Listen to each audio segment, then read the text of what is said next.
de número 12. As epístolas instruem e formam os cristãos. A lição desta semana tem como proposta apresentar o conjunto de doutrinas entregue à Igreja do Senhor por intermédio dos autores das epístolas do Novo Testamento. O conteúdo dessas epístolas tem como função instruir e formar os crentes no que diz respeito à fé cristã, bem como prepará-los para o encontro com o Senhor Jesus Cristo por ocasião do arrebatamento da Igreja. Olá, meus queridos irmãos, sejam todos bem-vindos ao canal Teologia Simplificada. Eu sou o pastor Evandro Oliveira e estamos aqui para darmos sequência ao nosso estudo do primeiro trimestre de 2022, Lições Bíblicas CPAD, Revista Adultos, cujo tema do trimestre que nós estamos estudando é a supremacia das Escrituras, a inspirada, inerrante e infalível Palavra de Deus. E hoje, meus queridos irmãos, nós vamos estudar a lição de número 12. As epístolas instruem e formam os cristãos. Muito bem, meus queridos irmãos, queremos saudar os nossos queridos irmãos que acompanham semanalmente conosco estas aulas maravilhosas, ao pastor Glauco Gomes, da Congregação 31 de Março, e seus professores, um grande abraço. A professora Leia Sena, da Congregação do Arpoador, Deus abençoe a todos vocês aí. Pastor Geraldo Filho, irmão Helenildo e tanto outros irmãos que nos acompanham no nosso canal Teologia Simplificada com o pastor Evandro Oliveira. Que Deus em Cristo vos abençoe rica e poderosamente. Ainda queremos informar que as lições anteriores estão agrupadas em playlist numa biblioteca para facilitar a sua consulta. A você que nos tem acompanhado, muito bem-vindo a mais uma aula. E você que chegou pela primeira vez no nosso canal Teologia Simplificada com o pastor Evandro Oliveira, muito bem-vindo também. Muito bem, meus queridos irmãos, vamos ao cabeçalho da nossa lição. Estamos estudando a lição de número 12, que tem como tema as epístolas instruem e formam os cristãos. Muito bem, meus queridos irmãos, texto áureo diz assim: a graça, a misericórdia, a paz da parte de Deus Pai e da do Senhor Jesus Cristo, Filho do Pai, sejam convosco na verdade e no amor, segundo a epístola de João, capítulo 1 e o versículo de número 3. Vamos para a verdade prática. Diz assim: as epístolas apresentam instruções vitais para a compreensão da doutrina cristã, bem como para a formação dos cristãos. Eu convido você agora para irmos para a leitura bíblica em classe. São 3 referências. O primeiro texto é a primeira carta de Paulo aos Coríntios, capítulo 1, versículos 1 até o 3. O segundo texto é a primeira carta de Pedro, capítulo 1, versículo 1 e versículo 2. E o terceiro texto se encontra na segunda carta do apóstolo João, capítulo 1, versículos 1 até o versículo de número 3. Muito bem, meus queridos irmãos, vamos agora para os objetivos da nossa lição. São 3 os objetivos da nossa lição. Primeiro objetivo, apresentar a instrução doutrinária de Paulo às igrejas no que diz respeito à pessoa de Jesus Cristo e acerca das últimas coisas. Segundo objetivo que deve ser alcançado pelo professor em sala de aula é expor a natureza das epístolas gerais a respeito da fé, santificação, combate aos falsos ensinos e esperança da vida eterna. Terceiro objetivo para nossa lição é ressaltar a atualidade das epístolas do Novo Testamento no tocante à doutrina da justificação, da santificação e da glorificação do crente. Muito bem, meus queridos irmãos, no primeiro ponto nós vamos estudar como as epístolas paulinas nos instruem e nós vamos estudar subtópicos desse primeiro ponto. No segundo ponto nós vamos estudar como as epístolas gerais nos formam, também estudaremos os seus subtópicos. E no terceiro ponto nós vamos estudar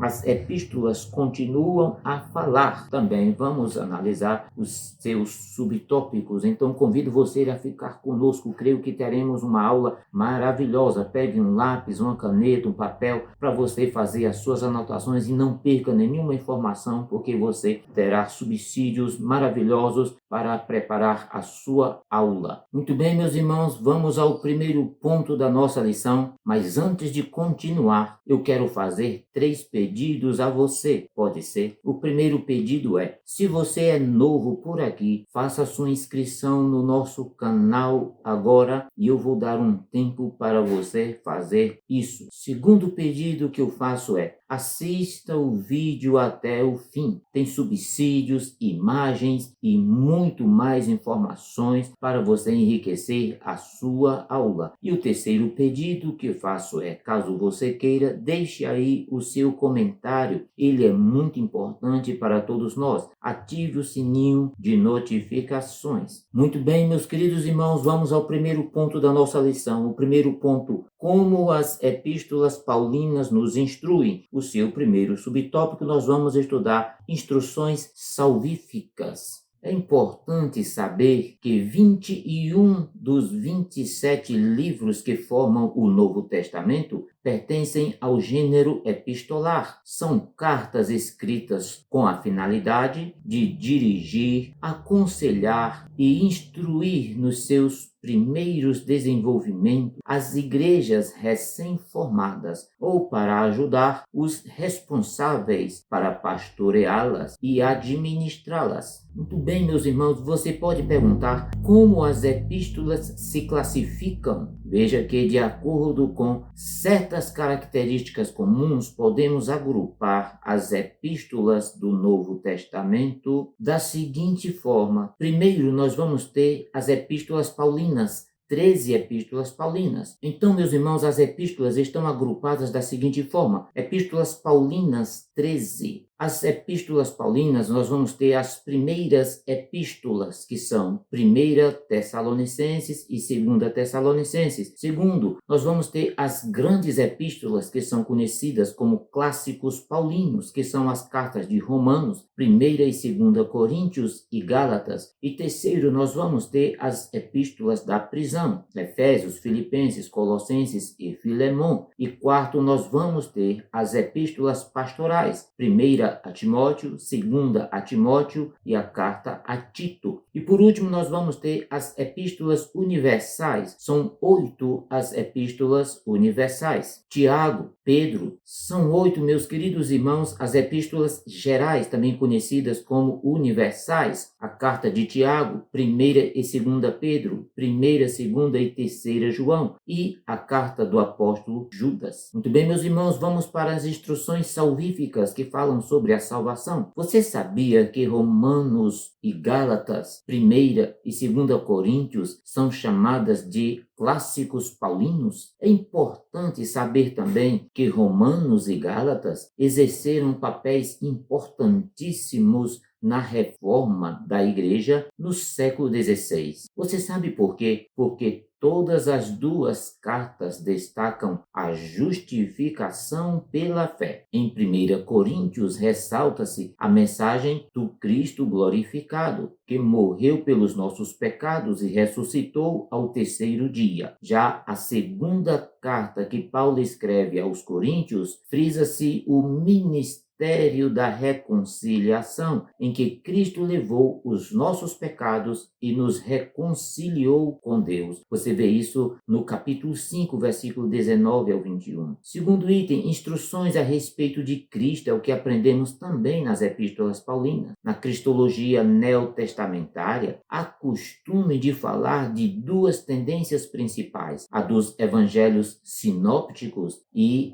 a de Paulo. Os evangelhos sinópticos falam da vinda de Jesus, nascimento, ensinamentos e ações, o que é chamado de cristologia de baixo. Agora veja que Paulo fala do Cristo exaltado, ressuscitado, que existe antes de todos os séculos e que virá na glória. Isso é chamado na teologia de cristologia alta ou cristologia de cima. É importante, irmãos, dizer que não foi a intenção de Paulo contar a vida de Jesus, o Nazareno, mas fazer os fiéis experimentarem o Jesus morto ressuscitado, que ele mesmo experimentou de modo novo e estimulante. Podemos ver, meus queridos irmãos, as cartas aos Efésios, por exemplo. A carta aos Efésios é uma das epístolas escritas por Paulo no Novo Testamento, desde a saudação aos destinatários até as saudações finais. A carta de Paulo aos Efésios traz ensinamentos importantes aos cristãos, enfatizando as bênçãos espirituais resultantes da obra da redenção e as implicações de ser a Igreja de Cristo. Efésios é uma epístola para todos, para os judeus e para os gentios, para o marido e para a esposa, para os pais e para os filhos, para os mestres e para os servos. Muito bem, meus irmãos, agora vamos analisar Filipenses. Filipenses pode ser chamado de recursos através do sofrimento. O livro é sobre Cristo em nossa vida, Cristo em nossa mente, Cristo como nossa meta, Cristo como nossa força e alegria através do sofrimento. Ele foi escrito durante a prisão de Paulo em Roma. Você sabe muito bem disso, cerca de 30 anos após a ascensão de Cristo e cerca de 10 anos depois de Paulo ter pregado em Filipos pela primeira vez. Bem, meus irmãos, agora vamos analisar a cristologia em Colossenses. Já Colossenses foi escrito expressamente para derrotar a heresia que tinha surgido em Colossos e que tinha ameaçado a existência da igreja. Veja isso, queridos irmãos, as heresias em questão aparenta ser proveniente do gnosticismo judaico. O apóstolo Paulo fez um trabalho notável em nos apontar para a suficiência de Cristo. Você pode ver isso no capítulo 1 da carta aos Colossenses. O livro de Colossenses contém instruções doutrinárias sobre a divindade de Cristo Jesus. E veja, meus irmãos, que também refuta as falsas filosofias. Você pode ver isso no capítulo 1, bem como também traz exortações práticas em relação à conduta cristã, incluindo as amizades e também sobre o falar. Muito bem, meus queridos irmãos, já analisamos as instruções que Paulo traz na carta aos Romanos, na carta aos Gálatas, na carta aos Coríntios, 1ª e 2ª. Também analisamos as instruções a respeito de Cristo em Efésios, em Filipenses e em Colossenses. E agora eu convido você para analisarmos as instruções que Paulo traz nas epístolas 1ª e 2ª Tessalonicenses sobre as últimas coisas. 1ª e 2ª Tessalonicenses, como você já sabe, a igreja dos Tessalonicenses foi fundada por Paulo em sua segunda viagem missionária. Tendo se levantado grande perseguição contra Paulo, este fugiu para Corinto. Depois de Timóteo, voltou para Tessalônica para saber a situação da igreja, a fim de informar ao apóstolo Paulo. Veja, meus irmãos, que alguns irmãos haviam morrido e isso preocupava a igreja. Será que os irmãos mortos ficariam para trás quando Jesus voltasse? Para esclarecer o assunto, Paulo escreveu a primeira epístola aos Tessalonicenses. Veja, meus irmãos, que a doutrina mais enfatizada nesta carta de Paulo aos Tessalonicenses é a segunda vinda de Cristo. Eles aguardavam a volta iminente do Senhor Jesus. Eles se alimentavam dessa bendita esperança. Podemos ir para o segundo ponto da nossa lição agora. Segundo ponto, como as epístolas gerais nos formam.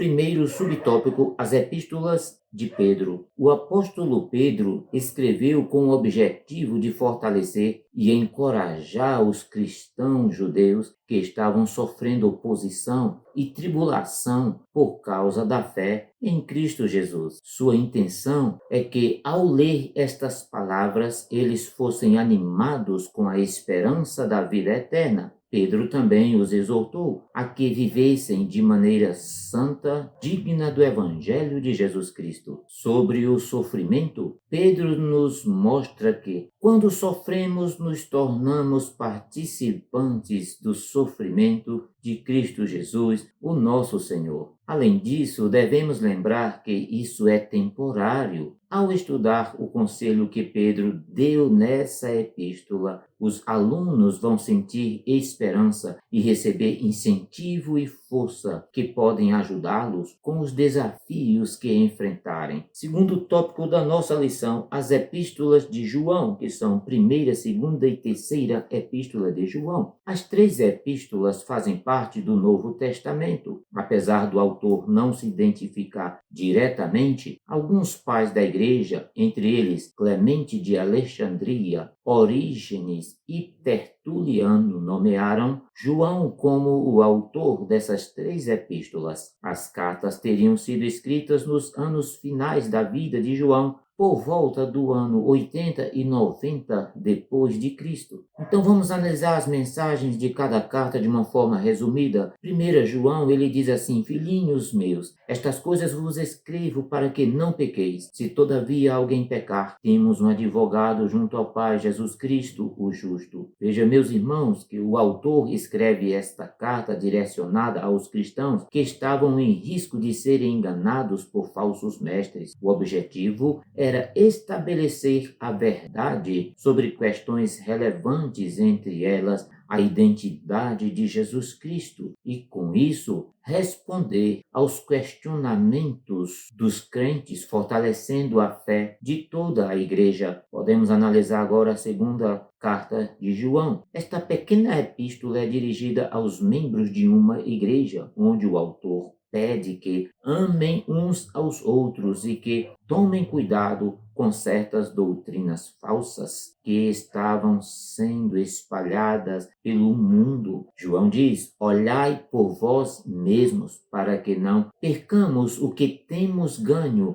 antes recebamos o inteiro galardão. Vamos, de uma forma resumida, também trazer a terceira epístola de João. Esta pequena epístola é dirigida a Gaio, dirigente de uma igreja. O autor elogia a Gaio, condena a oposição de Diótrefes, um líder ditatorial à frente de uma das igrejas na província da Ásia, e seu comportamento estava desagradando por se opor a tudo o que o apóstolo e o seu evangelho pregava. Muito bem, meus queridos irmãos, agora vamos analisar as outras cartas ou as epístolas gerais. Quanto às demais epístolas gerais, tudo indica que seus destinatários de fato pertenciam a um grupo mais amplo. Veja que Tiago escreveu as 12 tribos que se encontram na dispersão. Tiago, capítulo 1, versículo 1. Essa declaração pode se referir de forma específica aos cristãos judeus que estavam dispersos pelas nações. De forma semelhante, a carta aos Hebreus igualmente foi escrita a um grupo de cristãos. Aparentemente, esse grupo era formado por cristãos judeus da diáspora, que provavelmente viviam nas regiões da Itália, talvez em Roma. Por fim, nada se sabe sobre os destinatários da epístola de Judas. Considerando, meus irmãos, alguns elementos presentes no texto, muitos intérpretes consideram que talvez eles fossem judeus cristãos. Muito bem, meus irmãos, vamos ao terceiro ponto da nossa lição. As epístolas continuam a falar, e este ponto aqui está maravilhoso. Convido você a continuar conosco. No primeiro subtópico, vamos estudar a doutrina da justificação. Muito bem, meus irmãos, veja que a justificação pela fé significa o ato jurídico da parte de Deus em que ele declara como justos, homens injustos por causa dos méritos de seu Filho Jesus Cristo. Isso significa que, por sua graça, mediante a fé em Cristo, Deus declara justo aquele que é culpado. É isso que significa justificação. Segunda doutrina, a doutrina da santificação também é muito